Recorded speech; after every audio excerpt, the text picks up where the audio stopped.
Okay guys, so we're gonna start adding color and shadow to our basic dressed croquis here. We have our fashion figure. She's got some clothes on. She's got a couple of indications of light and shadow in that we've got lines on the page, so that's obviously showing some kind of shadow. But we're going to render her now. We're going to add a lot more depth with light and shadow and also with color. And while we're at it, we're going to be trying to render or demonstrate different types of fabric, since that's the whole point of all this, is to get across our fashion perspective. So I've got the drawing that I made. This is on a piece of sketch paper. You could have a thicker, nicer piece of paper. You could have some Bristol board or something that's meant to sort of hold other medium besides just graphite, which is what we've got on there now, which is just like pencil lead. Basically, by adding color, we're going to add either paint or marker. A lot of pigment is going to sit on the surface, and definitely our sketchbook paper is not going to be great at holding that, but we'll talk about that more as we go, and different options. But this will work for now, especially as we're kind of just testing things out. So what I'm going to do for you now is demonstrate paint. And what I use to do my fashion croquis is gouache. So I've got this very expensive set of gouache that I bought when I was in design school by Winsor & Newton Designers Gouache. This is the word here. It's a water-based paint, very similar to watercolor, but it's a little thicker, a little more opaque, so I can get some cool results. This was probably like $60 to $80. I can't remember. It was a really big investment at the time. It comes in little tubes that I still obviously got plenty of, so it's like a lifetime investment, though some of them are starting to dry up. Recently, however, I bought this set for $10, and it also comes in little tubes. You can see it's also gouache, and it works pretty well. That's what I've actually been using recently, just because it's exciting, you know, to have a new set of paints. And yeah, it's probably very similar. So this is what I've been using a lot. You don't have to spend a lot of money. You can definitely get an inexpensive set of gouache paints. You could also use watercolor, though I find that watercolor, again, just isn't as opaque, so I don't always get the results I want. It can be difficult or more difficult to add white on top or just to get the look I'm going for, but that'll totally work in a pinch. Some kind of really water-based paint that you could use with a lot of water and can get a really nice buildup of colors, really washy. I feel like that's just the traditional sort of style when you think of fashion illustrations, unless you're using marker, which we'll do separately. I like to use paints. It's just the way that I prefer to color in my croquis. So if you're using paint, you need some kind of palette. I've got this one, which is covered with paint. The reason it's covered with paint is because the great thing about gouache, and the same with watercolor, is you can always reuse the paint by just adding more water. So if I have colors I like, I just save the palette. I just let it dry, and it seems like you've wasted it, but no, you haven't. You can just add more water and get these colors to reconstitute. It's why you've probably seen watercolor sets where they're like hard bricks of color, you know, like children's watercolor sets, and you add water to reconstitute it. So it's the same thing. So I have like this old palette that I've got like shoved in a plastic bag to kind of keep my colors from falling right off. And I've got this one. I like a palette like this that has a large central reservoir because I can put water there and just keep dipping water, and what happens is my middle becomes this like foggy gray, but I use it as the gray in my paint. So this is just what I like. You can get this really, really cheap, this plastic thing for like under $1. And again, you don't have to rinse it out every time. You can use it and reuse it. You could use a little palette knife. This is just a little plastic. It's just to help you mix your paint. I usually use the tip of my brush to mix paint, which you really shouldn't because you might mess up your brushes. So you could get one of these. I've got an assortment of brushes, and these are all super cheap, nothing nice. I might buy them in packs, or I might buy individuals. So I like to have a few brushes that are hard and firm with like a square edge. I end up using these a lot for like my large areas, and because it's got a square edge, I can get my details really nicely. Okay, so I like a square edge. This, as you see, has like a rounded edge. This could also be really nice for applying big areas of paint. Just move this one out of the way for a sec, and then I might have an assortment of really fine tips. Again, you know, this is a tiny girl, so I might need to get really tiny little details. So I might have an assortment of fine tips, some so fine that they even have like a little case that sits on top. And then something like this I might barely ever use, but it might be like good for dry details or like a little fur or fringe or something like that. Again, this was probably in a pack, and that's why I have it. I just kind of just grab a bunch, and they're all sort of beat up and old, but it works totally fine. So just an assortment of brushes, some that are bigger, some that are smaller, especially while you're learning, so that you can figure out what you like and what you want to use. I've got my basics. I treated myself to a new mechanical pencil. I really like this brand, the Sumo Grip, because it's really big and hardcore and heavy, and again, I press really, really hard. I mean, look how hard my line is. It looks like this is drawn in ink or drawn in marker, and that's just my regular drawing with the pencil. So, mechanical pencil, lead, even bought myself a new eraser, fancy, like 70 cents.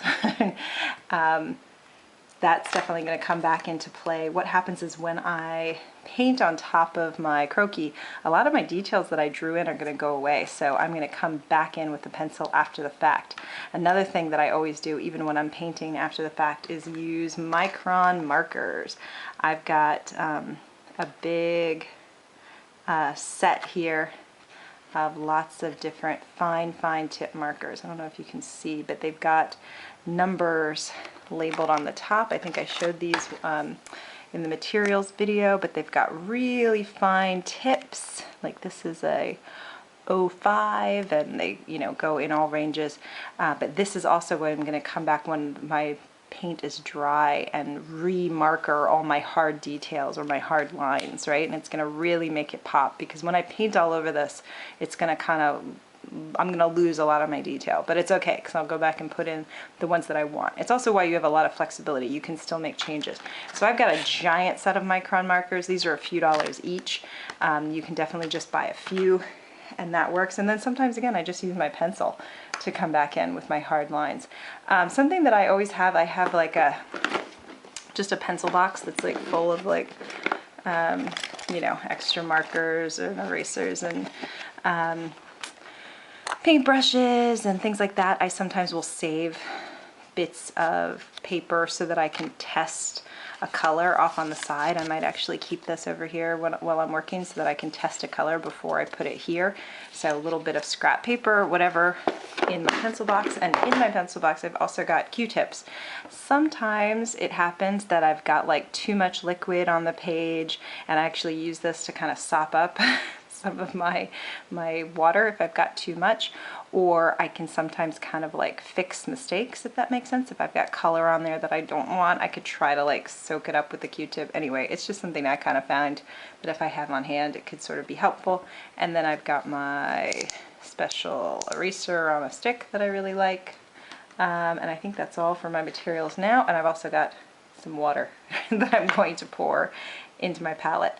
So we can basically get started. So I'm going to do, again, some water right in the center of my reservoir here so that I can mix colors. I guess I'll leave this in the frame so you can see it.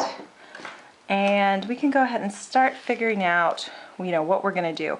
So let's think back to principles of art and design and color theory. The first thing I usually start with is the flesh tone to get that kind of going, and then I can start dressing her. You can, you know, start with whatever you want, but that's usually where I begin. And then remember that our primary colors are going to be red, blue, and yellow, 3 primary colors, and all other colors can be made from red, blue, and yellow. So really the fact that I have this giant box of paints, like I don't even need all those. I really just need a few colors. So a lot of times my palette just has a few colors and I mix what I need custom, you know.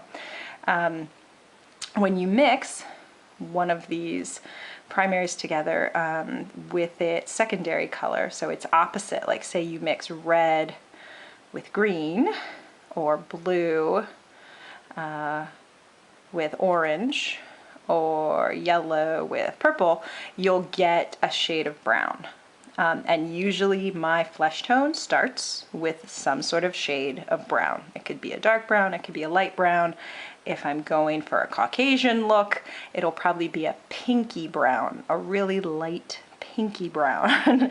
So you can play around with what flesh tones you want. I've got something in my palette here that I kind of would like to see what it looks like when I try to reconstitute it. So notice how I just put water in there and look, I've now got paint again. You can see already it's very dark. It's already making my water over here. See how that just kind of goes in? Oh, it's pretty. It's like psychedelic. I've reconstituted this. This is a nice looking orangey brown. Usually my go-to is mixing red and green to make a brown.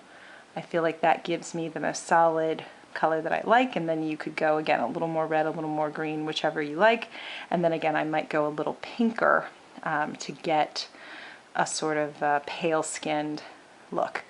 Again, you can mix and go for a darker flesh tone as well. And then what you are going to want to start thinking right away when you're adding rendering and color is where your light source is and what side is going to have light on it and which side is going to have shadow. And you kind of stick to that rule the entire time. Imagine where her light is. And because I actually am looking at my drawing and trying to see if there's anything that's telling me it has more shadow on it than another, I've actually already put a tiny bit of shadow under her chin on this side. So I've already kind of told myself that the light is coming from this direction. It could be coming from slightly under, be coming from slightly above, but either way it's definitely coming from this side. And this side of her is ever so slightly in the darkness. So I'll go ahead and take that into consideration for everything I do. It means that when I put color down, I'm probably going to put it on this side first because this is going to be my darker side. I can always build up color, but I can't really take it away. And I could always build up shadow, but I can't really take it away once I put it down. So if I do layers on this side, I can slowly build up more and more layers and get it darker and darker, and I could leave this side lighter. And I'll probably even leave parts of it completely white. So when you're thinking about leaving light in your drawing, you're just going to leave white spaces open. Again, you can't really take it away once you add color, so you're just going to have to leave a lot open and kind of go slow and build up from there. So you'll see what I mean as I go. So this color, it's really orangey. It would be way too dark to use as a flesh tone, but if I add a lot of water to it, it might work. I can even come in and kind of steal some of this brown that I've got there. It might work as a watered down flesh tone.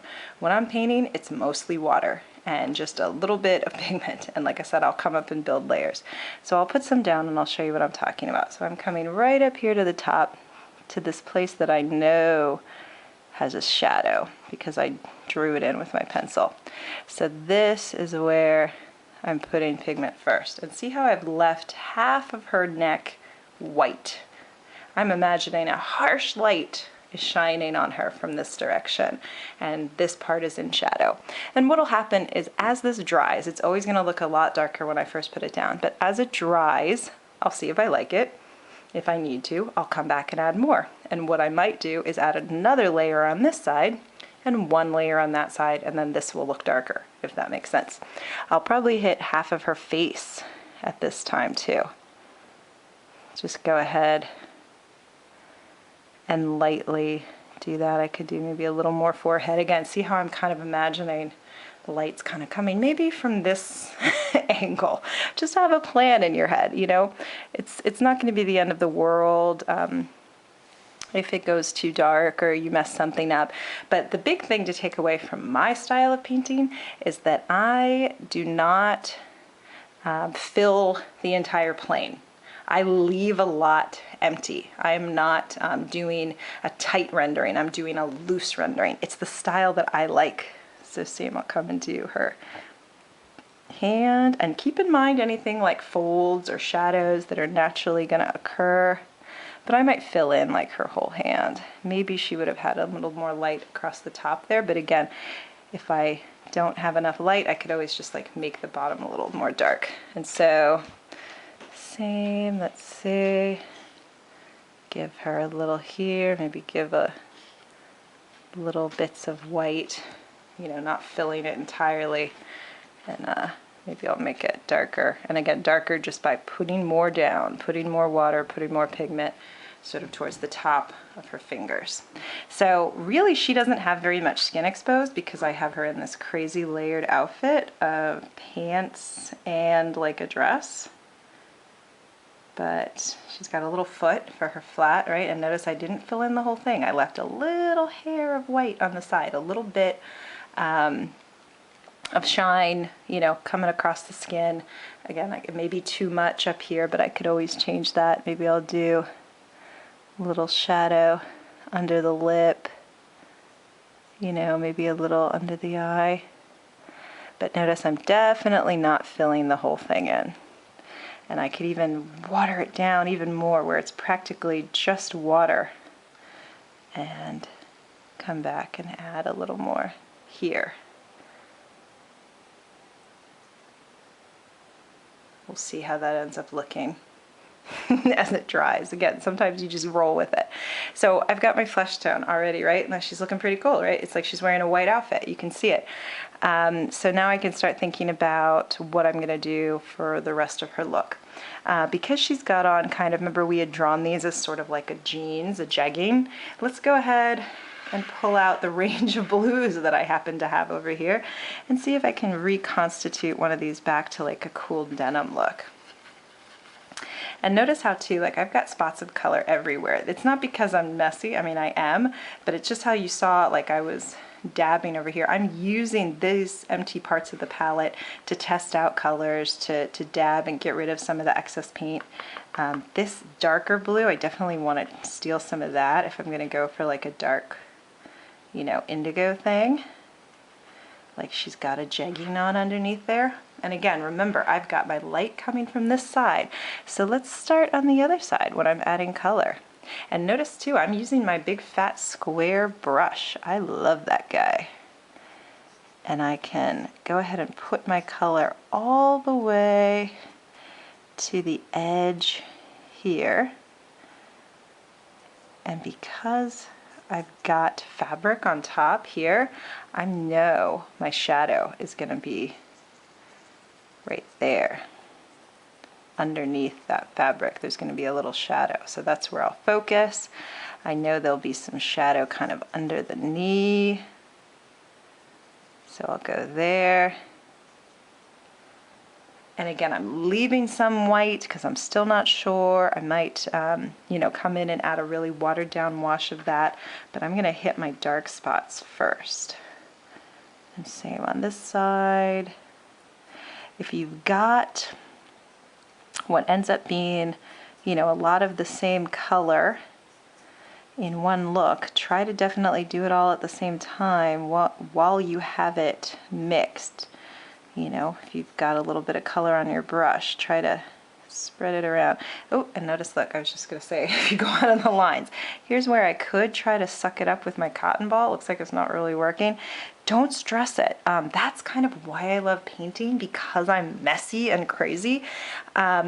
I can go out of the lines a little bit, and it's okay, because by the time I come back with my dark pencil or my dark micron marker and redraw those hard lines, it's okay if some of it's out of the lines. Does that make sense? Like I'm going to get a little bit of darker here. Oh yeah.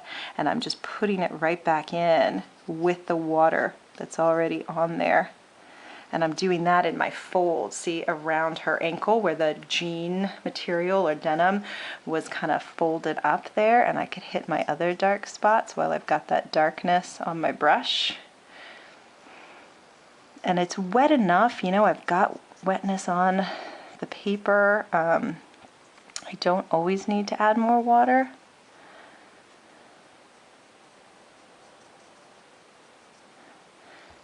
It's looking pretty splotchy, so I'll come in and just get some water. Now this is like a very watered down wash, but see, I can come and add very little, and I could actually steal some of this pigment that's on there and just push it over and kind of blend, right? But you can see light and shadow. That's the point of this. So I might leave some white, or I might just do something like this, where I've got white coming in. And again, so it just really does feel like this light's kind of coming kind of up. And again, I could let this dry. What's happening too, I don't know if you could see, is that my paper's starting to wrinkle. Again, this sketch paper is not really great at holding a lot of water, and I definitely use a lot of water. I've even probably got a chunk of paper there. See, it's like wrinkled. So what I might do in that case is let that dry for a minute and come back to it if I need to, you know, but I don't need to go ahead and just keep messing with it at this point. Oh yeah, I can see it. I'm like disintegrating the paper into little bits on my brush. So I can just let that dry and I'll hit it later. If I'm going with a this is denim theory, it's okay that it feels very fuzzy because that's a soft fabric. However, if I was going with this is like a shiny leather or satin or something like that, maybe this fuzziness isn't really what I would want. I would want to do a more opaque color with obvious white and obvious dark. But I feel like this might even kind of work for this like fuzzy fabric. So let's see, I know I want to do her skirt as kind of a sheer material, which means that I want just like a hint of that blue underneath, right? So I could go ahead and put that in now, just this like wash of blue, really watered down. And notice too, when I'm painting, I'm going sort of in the direction of the cloth. I'm not, you know, going this way. I'm sort of going in the way that the fabric would drape. So this is just such a watered down indication of shadow and color under there. And I might even, you know, add more later. But see how it already looks like she has a sheer white on top of her jeans. Brilliant, right? I'm a genius. It's definitely lighter on this side, but you know, I don't mind. I'm into it. Again, I often go with the flow, but just to even it out, I could add a little more over there, right? Oh my gosh, look at it. Done. It's so easy, right? You didn't even need to do much.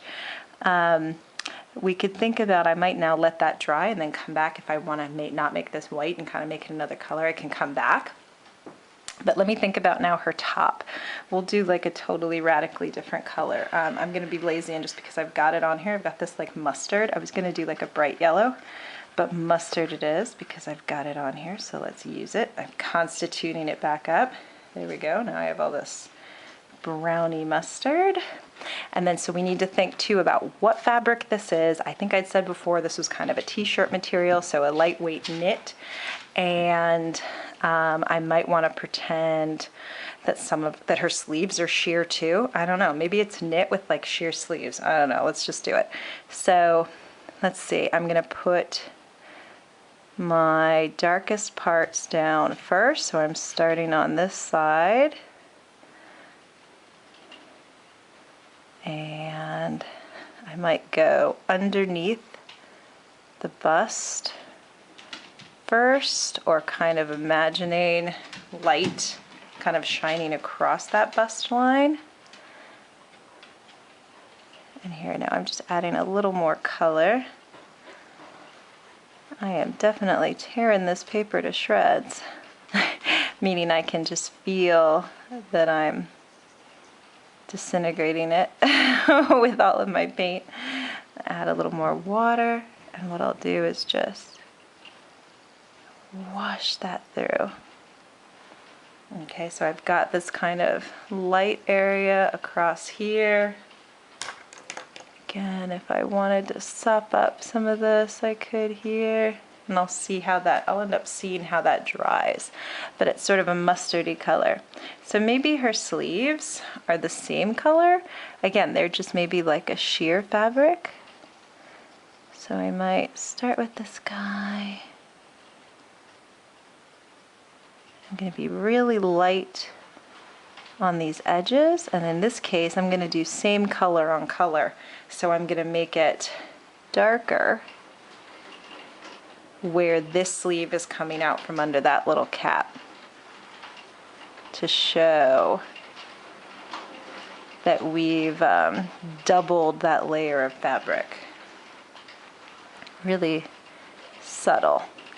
And then again here where I've got shadow, I'll definitely make sure that is a darker spot.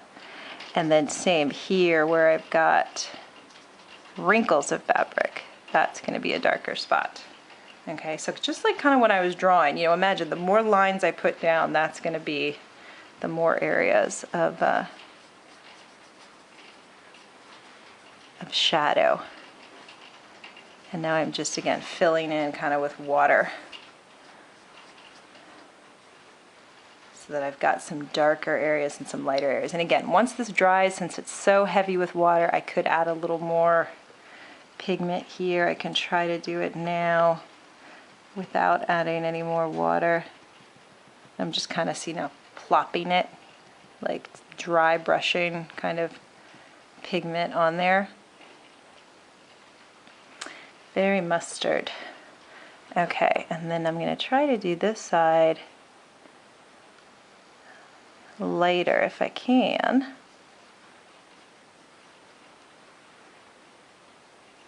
Or at least allow areas where my light is shining. So I'll just focus my color in the crumply areas of fabric where I've got wrinkles. Even too, maybe like armpits or, you know, places where the fabric's really crumpled down.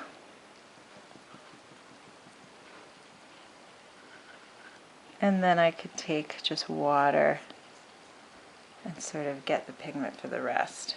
You can definitely see, just in the way I put down as I'm kind of walking away from it a little and looking, that it looks like two layers of fabric here. I mean, it's definitely darker up on the sleeves. I don't know that it feels like it really matches the rest of the shirt, but of course I've kind of said this is probably two separate fabrics, but I can still come back in now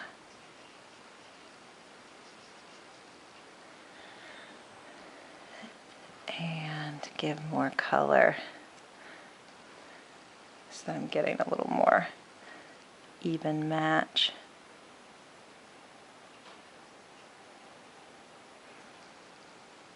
I don't know, I think I'm kind of liking that. But again, I build it up in many layers, so I might have to come back in a second. Oh, I've totally neglected her cuffs. I'll do those as just kind of drier straight pigment. Let that be a little darker on those cuffs, kind of going out of the lines. But again, I don't stress it. Sometimes I just go out of the lines. And then let's have some fun with her skirt. And let's make it a little pink, right? I don't know, let's be crazy. It's like something my 3-year-old would wear. So I'm gonna get some very watery kind of pink and just build this up in some washes.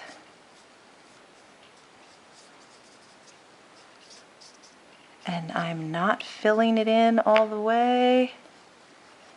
And I am coming down with the drape of the fabric. I'm gonna let it be darker on this side.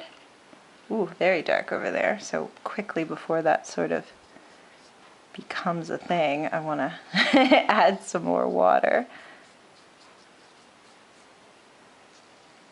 It's always hard to sort of go around things like a hand or some details without messing up what you've done. But now I've got some pink down in this skirt.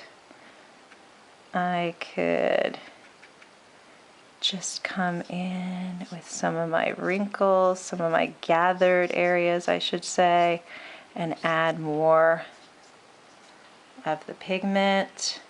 But you're getting the sense that it's sheer. I can see that blue underneath. I can see that where there's multiple layers of fabric, it's a darker color. Again, I could purposefully let kind of some of it come out of the lines a little bit. I can trace some of my wrinkles and shadows with more pigment. Any place where a fold is on top of another layer, I could make sure that there's shadow underneath there, and I could do it by adding a little bit darker color. I could do it by adding also a little kind of gray. And in my case, again, I usually get this gray sort of water in the center that I'll use as my shadow. But kind of like you can see here, I'm taking this like lighter area and letting there be shadow underneath. I think I went too far with the pink. It's looking at less sheer than I originally wanted it, but you know, we'll see how it dries. Sometimes it grows on me. I'm gonna give her a pink waistband that I let be pinker than all the rest. Oh, that's red. Sometimes I get in trouble for basically mixing colors on the paper instead of properly doing it off to the side here.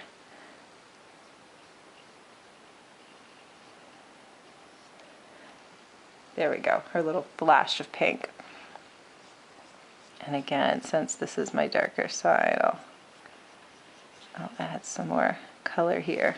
And I'll end up seeing how that dries. Okay, so she's got her sheer layer, she's got her top, she's got her pants. Everything definitely feels very fuzzy. None of this is like a shiny fabric or like a plasticky fabric. Everything has a texture to it, so that kind of works out for what I want. Let's go ahead, let's see if we can make her boot like a shiny black leather boot or a brown or something like that, but a shiny, so we can practice a sort of different technique. I've got some very, very dark blacky brown over here, and I'm gonna not add very much water. What I want is this to be really opaque. Okay, and then same principle, I'm gonna apply on this side first. And with shiny, you wanna leave white, white. You want dark, dark, and a white, white. Now I've drawn in some, again, some wrinkly spots, but we might leave like a shine right across her toe there. And maybe just like a shine right on the side of that boot, right? So already, again, imagine lights coming from this side, but this is a very shiny fabric. It's leaving a sheen that you could practically see yourself in on her shoe. And then I'm just trying to add more pigment in what I want to be these wrinkles. If it doesn't necessarily translate by the time I'm done, that's where I can come back in with my marker sort of after the fact. But again, with something like this, I probably want to go less is more because I can't take it back, but I'm going to leave that. And then she's got a buckle over here. This is where, obviously, when you're doing anything dark, it's really easy to lose details. I'm going to see if I can just make it darker. And then say she had like a brass buckle. I could go back. I've still got a lot of brown on my brush. See, it goes into my big pile, my middle. This also, my middle, like I said, it's kind of becomes my gray if it goes gray, but look what a great flesh tone this would make. It's a very pinky brown. I'm gonna use that like mustard I had before, a lot of it, pretty dry, and see if I can like put that down like a brass buckle. It's really subtle, and I'll definitely have to highlight that with pencil or marker after the fact so that you can get the gist, but that's her bit of hardware, right? And so something I always do on something like a boot like that, where it's a little wraps around her pant leg, I've got the inside of it, so I'm going to do that really, really dark if I can. I'm still using my big fat brush, again out of laziness, but I could come in with my really fine tip and get the inside of that. Maybe I'll even give her top of the boot just a swoop. And I could see already this is drying. I could come back in and hit with some more color, but I might be okay with this, the shine of this very shiny dark leather boot. Okay, and then maybe her other shoe is similar. Maybe this is also like a patent leather, little flat. So I'll go ahead and use same technique. Maybe she's got just a sheen across the top. There we go. I could kind of get down with that. And I might just give her, there we go, a little more color there. So she's got a harsh patent leather shine. You could see your reflection in that cute little flat, okay? So let's come up and look at this face that has been neglected. And her paint has dried. I'm picking her up. I don't know. But I still see the layers, right? I see this darkened shadow. Honestly, she is very pink, and that's one of those things you just don't know until it dries what it's going to end up looking like, but I kind of like it. I've still got this brown on my brush. While I've got the darker kind of browny bits, I could hit her with a little more shadow there, right? That kind of looks nice. I could even do some depth in her hands by adding some more, you know, I don't know if I like it, I don't know if I don't like it. And a little more in her face. We'll see how that ends up drying. I could give her some brown hair right now. I could give her some blonde hair. I could give her some blue hair. What will I do? Maybe I'll go like a light brown. Again, I've got this. Let me use it. Let's see. So again, I'll start on this side.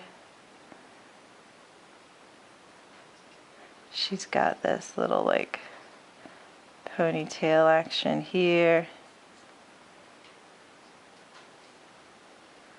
Something like that. I could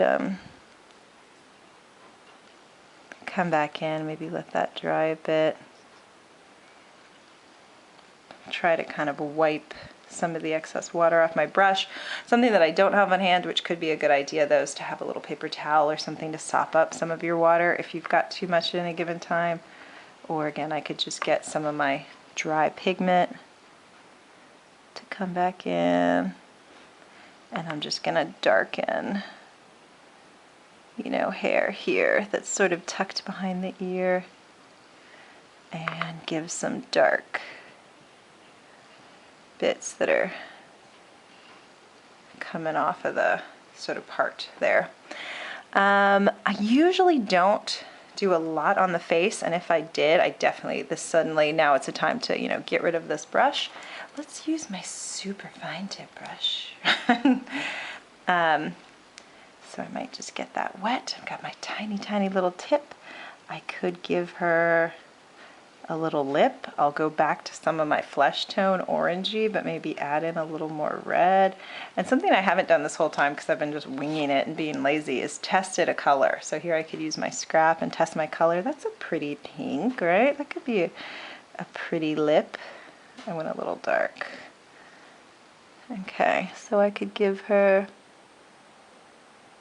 a little lip, And I might, you know, leave some of that white as well so that she's got a little bit of reflection, you know, a little bit of light and shadow, a little bit of sheen on that lip. I think I went a little dark, but or a little, definitely out of the lines. I made her lip a little bigger than I would have liked, but not bad.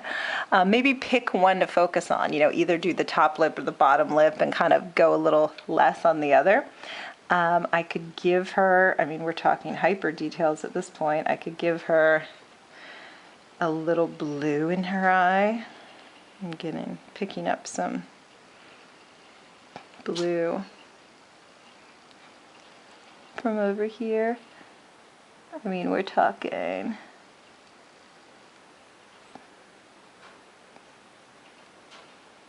very subtle details. Ooh, what if I wanted to give her a little shadow? With that, I'd really water it down, right? So it's almost like a watery gray. A little shadow on the eye, little eyeshadow. Oh yeah. she's far too made up now, but we're going with it at this point. I probably wouldn't do something like add the black for her pupil here with the paint. I mean, I might, but it might just be easier to do it with pencil or marker later. Same with her eyebrow, you know, those are details you could always add later, but I could give a little dark brown for her eyebrow. Ooh, now the problem is that I've got so much water on there. It's running. So she has a little more makeup-y than maybe I intended, but not bad, not bad. And really that's all it takes. Just the tiniest hint, you know, just this indication. I'm gonna add some more water and let that eyebrow kind of flare out. She looks intense now. And now I feel like she's got too much white in her hair as I'm seeing it dry. You know, and I mean literal white space, so I'm just kind of filling in. And then you could really see, I mean, it looks like fuzzy around her head, like she's got a 70s kind of mullet. So again, once this dries, I can come in and redraw that hard line and sort of fix up some of this. I'm not going to stress it too much right now. This shadow is definitely a lot darker than I intended because it looks so light now on my pinky side. I could add more water here and attempt to kind of blend the two, but might add a little more on her cheek as well since she's so like heavy everywhere else.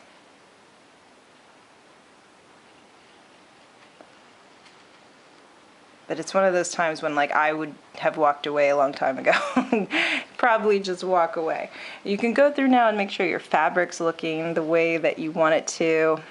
I definitely feel like this needs to do some drying so that I can come and like deal with details, but I might say this is good now for color. She's colored, she's got light and shadow.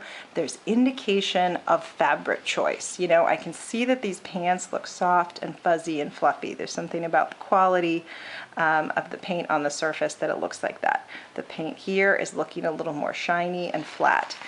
Here I've got essence of sheer. You know, you're seeing doubled up fabric, you're seeing color underneath. Same here, I can see layers of fabric building up, I can see light and shadow. This also looks kind of soft and fuzzy and fluffy. And then, I'm trying to show you to get a little closer. And her face is looking very intense with makeup and light and shadow. I'm definitely worried now that I put in too much on her neck because I lost that lightness that I had on this side, but at this point I don't want to add any more because I don't want to make it any worse. I see I'm just like adding more. All I can do is add more shadow on the shadow side. It's hard to really take away on your light side. But I'm gonna let her dry and stop touching her so that I can come back and really map out some details when she dries a bit. Okay, so she has dried. My gouache paint has dried. You can sort of wipe away any bits of paper that have sort of set up on the surface. And now it is make it or break it time. It's time to ink out any final details to really make sure we've got everything that we want and everything's coming across. So I've got a few micron pens and I'm going to show you. So I've got a .01. There's this baby line. It's so fine. .02. A little bit thicker, but still a very, very baby line. .05, that's a good middle, that's a good one. .08, even a little bigger, and then this one's a graphic 1. That's a big fat line. So I've got options for how I can ink in some details, or I can use my mechanical pencil. But I'm going to decide what's really staying, what I want to highlight, what I don't. So I might come with like maybe my .05 or my .08 and ink out the outline of her pants. Really make it pop. I might not do it everywhere. But in the areas I really want to show. So again, look how I can really show the details. And then again, if I went outside the lines a little bit, this is where I'm saying, this is the line I really meant. This is the outside line. So I'm using the .08.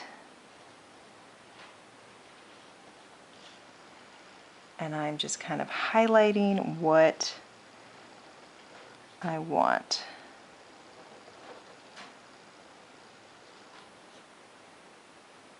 Again, you can totally do this with pencil too, but for most of you that don't have the crazy heavy hand,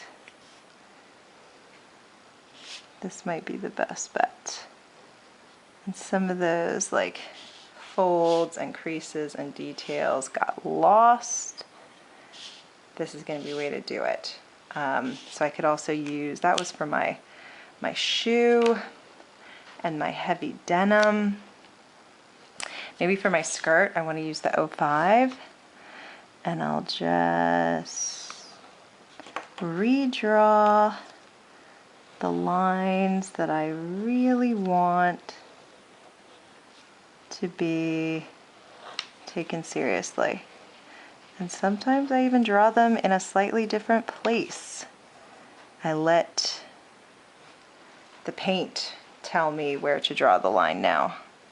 I'll go a little bit outside of the line on purpose.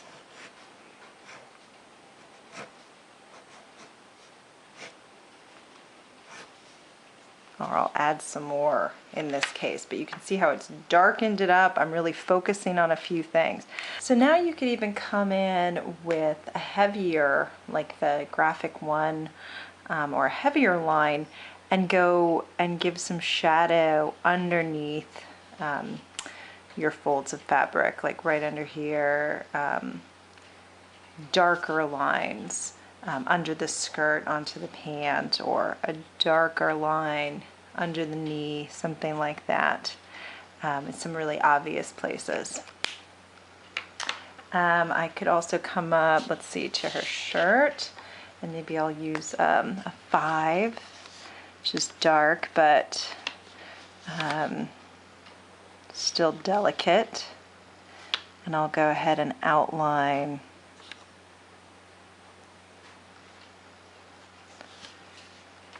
the lines that I want you to really see.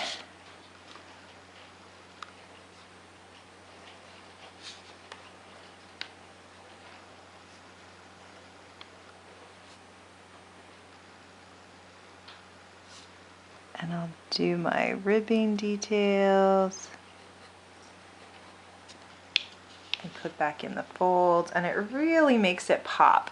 You know, it got a little fuzzy when I was painting, but now it really makes the shadows and the purposeful lines that I want to keep obvious. So this is why I don't stress too much. Like I say, if I'm going out of the lines, because I will make it up when I retrace.